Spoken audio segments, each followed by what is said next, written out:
Hello, I am Velda Jones Potter, Wilmington City Treasurer, and welcome to On the Money with Velda.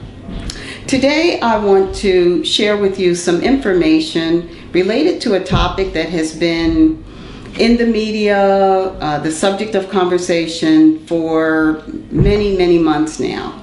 And that is an issue related to the City of Wilmington's financial transactions with Wilmington Housing Partnership, which is a private nonprofit corporation, separate and apart from the City of Wilmington, that's actually been in operation since the 1990s. And its mission is to provide affordable housing in and around the city. Back in 2013, the City of Wilmington made a loan to the Wilmington Housing Partnership of neighborhood $3.4 million. And the purpose of that loan was to refurbish homes primarily on the east side of Wilmington. Bennett Street, Church Street, Vandiver Avenue, homes in the community that many of us are familiar with and recognize the real dire need. The loan was a 3-year loan that was due and payable back to the city in 2016, at which time all of the homes were to have been refurbished, sold, and occupied, and the proceeds from those sales, the source of the monies to come back to the city. That did not happen. In 2016, the city extended another 3 years to the Wilmington Housing Partnership to fulfill that mission in utilizing those funds. Again, that did not happen. And so ultimately, the Wilmington Housing Partnership defaulted on its obligation to the taxpayers of the City of Wilmington and has not repaid the $3.4 million loan to the city. It has also defaulted on its commitment to the taxpayers and to the residents in the east side of Wilmington in that the homes have yet to be refurbished. And so a looming question exists. What happened to the $3.4 million? While that question still remains, the city mayor and his administration continue to issue grants and provide monies to this insolvent, defunct corporation who the mayor himself has said does not have the ability to repay, is insolvent, and is defunct. And so in July of this year, I raised questions of payments that I saw going to the Wilmington Housing Partnership. Those payments were part of a new grant that was issued to the partnership in the amount of $850,000. And so the questions that I raised were questions of irregularities in making payments to an entity that still owed the city money. Payments to an entity that's insolvent and which does no longer have a board that's operating. And so those payments were essentially held in custody by my office pending a review by the city auditor. What I'd like to share with you today are highlights and excerpts from a meeting of the Community Development and Urban Planning Committee that was held on November 14th, at which the city's internal auditor came before the committee to review his findings of that audit. I'll leave you to draw your own conclusion as to what you see. I encourage you to check out the entire meeting video on the city's news station, WITN Channel 22. But the excerpts that you see, I believe, will make it very clear to you that my office used great judgment, and was very prudent in looking out for the interest of the citizens of Wilmington in raising questions about the payments. Indeed, the city auditor validates every single issue that we surfaced. And so I would invite you to stay tuned, observe, and judge for yourself what you see with regard to the interactions, the transactions between the City of Wilmington's administration and the Wilmington Housing Partnership. I will further ask you to please pay very close attention to and be aware that the Wilmington City Council has passed a resolution directing the city's auditor to conduct a forensic audit of the Wilmington Housing Partnership as a result of the myriad of irregularities, items of non-compliance, and unauthorized transactions.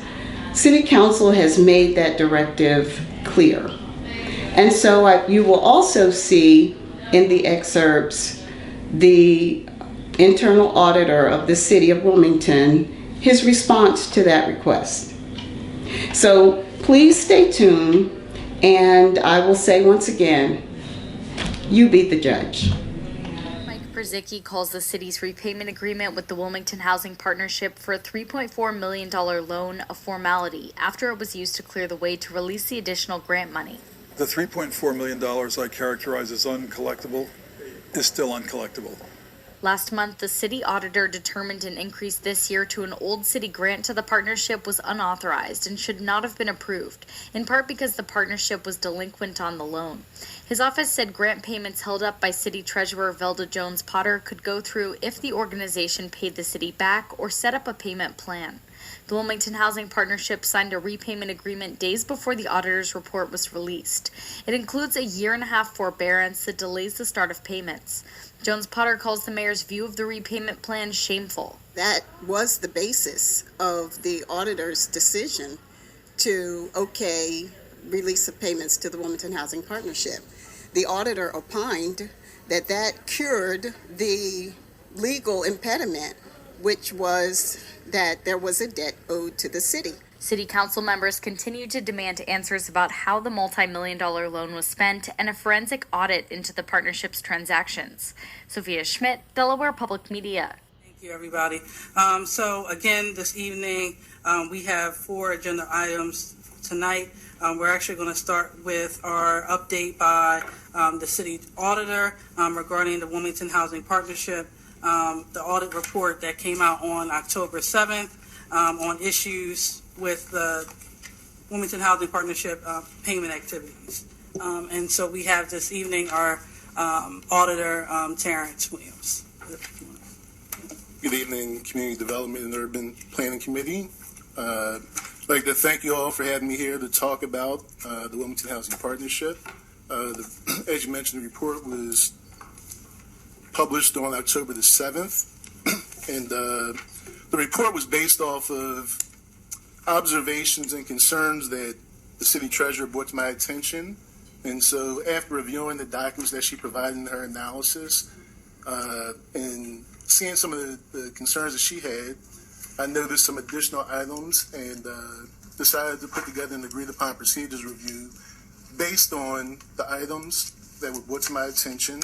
With that type of review, it's a limited scope engagement where we're pretty much just trying to verify whether the items that she had concerns about were valid, and also to find out, if the city has done anything to mitigate those concerns. And so when I had a chance to meet with Velda, that was one of the first things I asked her, if she shared her concerns with the respective process owners in real estate and housing, as well as in finance. And one of the things that she mentioned was that she did not. And I wanted to find out why, because I think it's important that if you have any concerns, you shouldn't necessarily bring them to the city auditor first. What you should do is try to resolve it with respective departments. That's why we have different checks and balances throughout the organization. And I feel as though it was unfortunate that there were some gaps that occurred with real estate and housing and finance. I'm glad that the Treasurer's Office did see it. I wish he would have pushed those things back to those departments so at least they had the opportunity to resolve them. And that would decrease the amount of attention that the agency is getting. So I'd like to start off by just talking about some of the things that she had brought to my attention. She wanted me to verify whether there were unauthorized increases to the purchase order for the grant agreement. She wanted me to determine whether an unauthorized application of city bond proceeds were used for payments related to the grant agreement. She wanted me to also determine whether inconsistencies in property valuations associated with the grant agreement related payments exist, and whether there were potential conflicts of interest. I'm not going to go through the whole report, but I figure I'll highlight some of the things that were identified. Okay? Regarding unauthorized increase to purchase orders, WHP bylaws were not adhered to by the board when Bob Weir became the president of the partnership. Based on this information, Mr. Weir was not authorized to enter into contractual agreements on WHP's behalf without approval of the full board. But subsequent actions were taken by the board after that was brought to their attention, and they did authorize Mr. Weir to enter into agreements on WHP's behalf. We also noted non-compliance with City Code Section 2-368 and the city's grants accounting manual. In those instances, we had grant money was provided to WHP without a payment agreement, although $56,000 in delinquent funds were owed to the city of Wilmington regarding JP Morgan Chase interest payments. Again, subsequent to this report's issuance, I received a payment agreement between the city of Wilmington and WHP. Yes, Madam Chair, there's been an effort to distort the transactions. So I'm going to quickly make something crystal clear. Originally, the city of Wilmington, using the full faith and credit of the citizenry, went to the bond market and got $3.4 million. Full faith and credit means that if we don't pay the money back, then there's major problems for all of the citizens of Wilmington and the government itself, because that means that money's going to be paid back some kind of way. So it's important to understand that's the original transaction. And then the second part of that transaction was Puccini as the chairman of the Wilmington Housing Partnership, and there was a bunch of bankers on that board too. Go back to the Wayback Machine and you can see the list of who was on the board. Type that in Google, Wayback Machine, and go to WilmingtonHousingPartnership.com. And you'll see these people's names. And you'll see which banks was in this game. And so what they did is the city took that $3.4 million that it borrowed with the full faith and credit and made a separate loan to the Point of order. I'm talking about the transaction. Yeah, but I'm saying, please, I'm just saying, this is ridiculous. I just said what I was here to do is go through the transaction. Yeah. This is what the mayor doesn't want you all to understand, the transaction. All night. Right? The transaction, part 2. The city took that $3.4 million that it borrowed on your full faith and credit and loaned it to Wilmington Housing Partnership under Puccini Poland's leadership, which meant he had $3.4 million to be able to go out and buy land from whoever he wanted to buy it from in that board. So that's like kitty money. So if some of their friends want to sell property on the east side that they don't want any longer, they can go call a partnership and say, hey, will y'all buy this land from us? I'm just telling you, they had carte blanche. But what they didn't do is the city was so silly. The city didn't have any security interest in the properties that were purchased. So you were left unprotected. If any of you own a nonprofit, what the city essentially did is gave your nonprofit, said here's $3.4 million without any kind of real conditions to protect the city residents. And the treasurer at that time was Henry Sapinski, who signed it, and the mayor at that time, Williams, as he said. But the treasurer was Henry Sapinski, because at some point in time, somebody tried to say that Velda was a treasurer. She wasn't. So now what happened is the city had to pay the bank back. The treasurer told everybody, no matter what happens, I'm paying the bank back because she's going to look out for all the city residents' full faith and credit. She did that. At the same time she made that payment, Women Housing Partnership was supposed to pay you all back your $3.4 million. At that point in time, the mayor and his whole team, covering for their old team, didn't want any information to be available. Where's your $3.4 million? So I want you to understand that transaction. Women Housing Partner didn't give you your $3.4 million back, citizens. And there's things that you as citizens could use that $3.4 million for. The law department has taken note. They make you sell your property at sheriff's sale for $1,500, $2,000 if you don't pay your taxes. But they got 3.4, and we've not taken any steps to find out the value of their property, what they own, etc. No efforts to put liens on their property, nothing, because they want us to just say, dumb, be dummies, council, and just forget this, put it in the past. Meanwhile, their buddies spent that money. So we need to know what it was used for, unless the people don't care. I mean, if we had a referendum, does the citizens care where your $3.4 million is? So that's a transaction. I'm going to stop right there. But if you don't understand the transaction, none of this makes sense. So we're us folks that's trying to get this audit done, we want to know about the $3.4 million. What did you buy? Do you still own it? Did you sell it to somebody? Who got paid? Because there's checks for every dollar, and nobody won't give up all that information. So I'm going to stop there. Thank you, Madam Chair. We will, based on a lot of the questions this evening, we will make sure that we, in January, coming in, have Director Weir and Law Department to answer the other questions.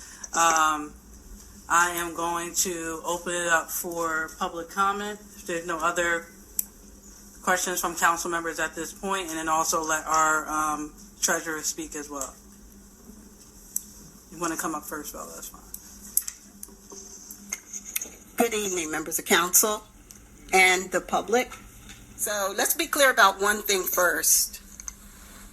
And anyone with common sense knows this.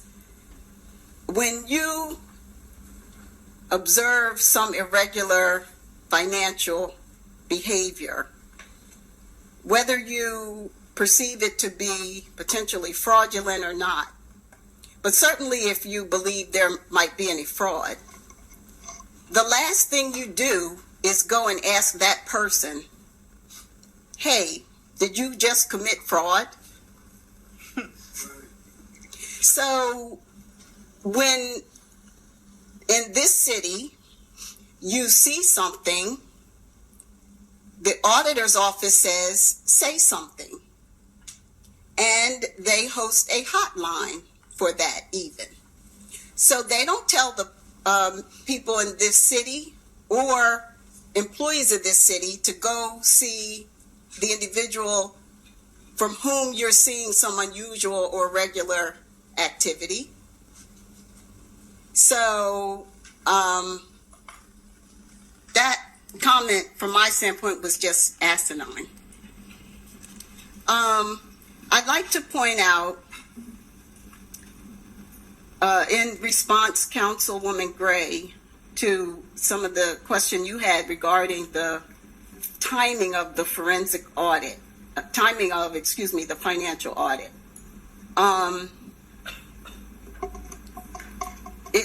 The auditor has said that the financial audit that's being conducted or will be conducted right now, my understanding is that an outside consultant, accountant, has been engaged to essentially work as an internal accountant would, putting together the financial records of the Wilmington Housing Partnership from 2018 and 2017. This is my understanding.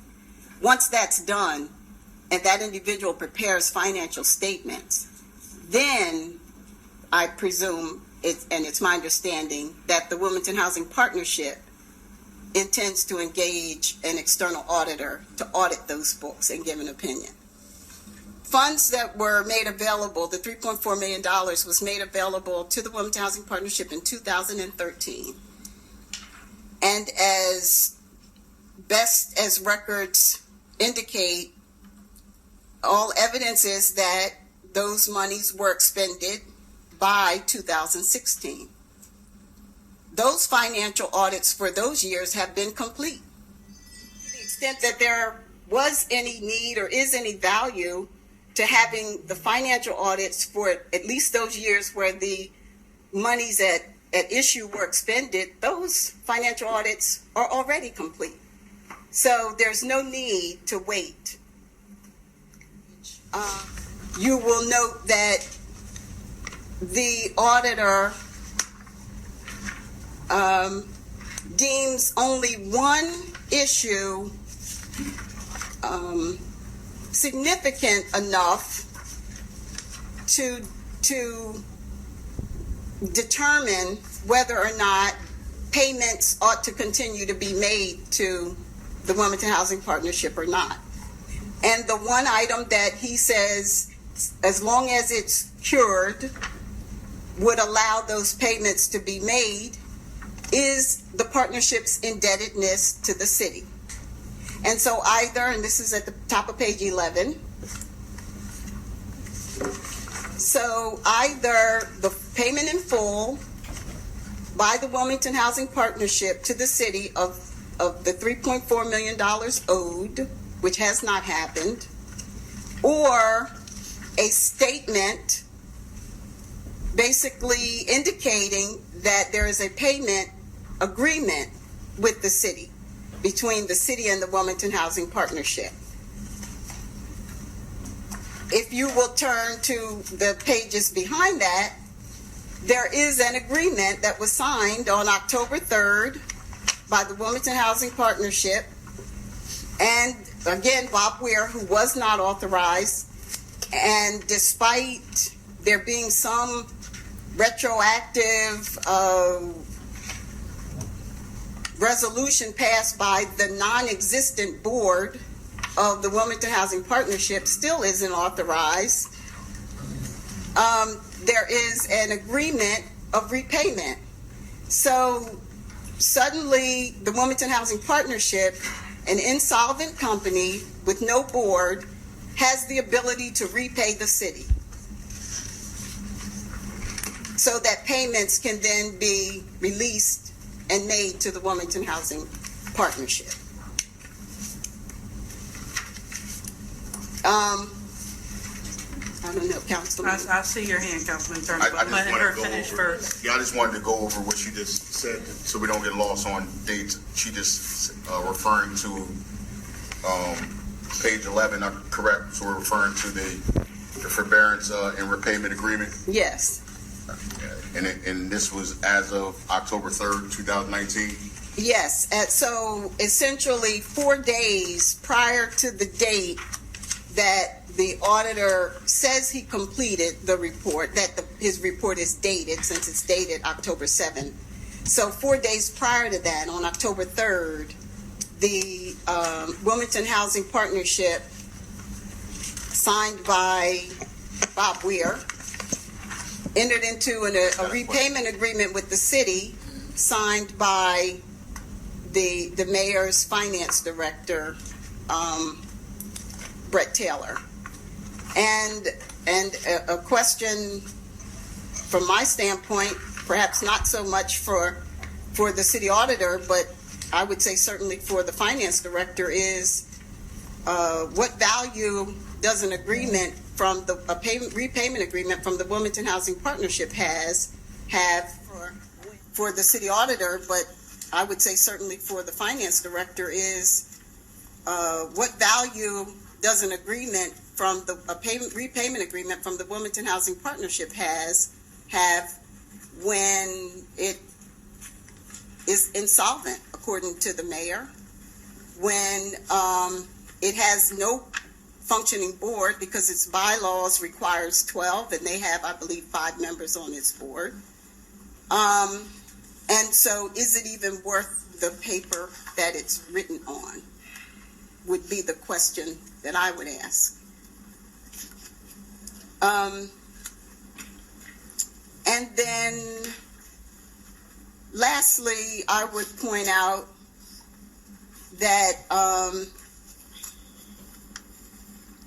that even with the myriad of findings, the most significant of which being that the grant agreement itself that's at question here, because this is about an $850,000 grant agreement in particular,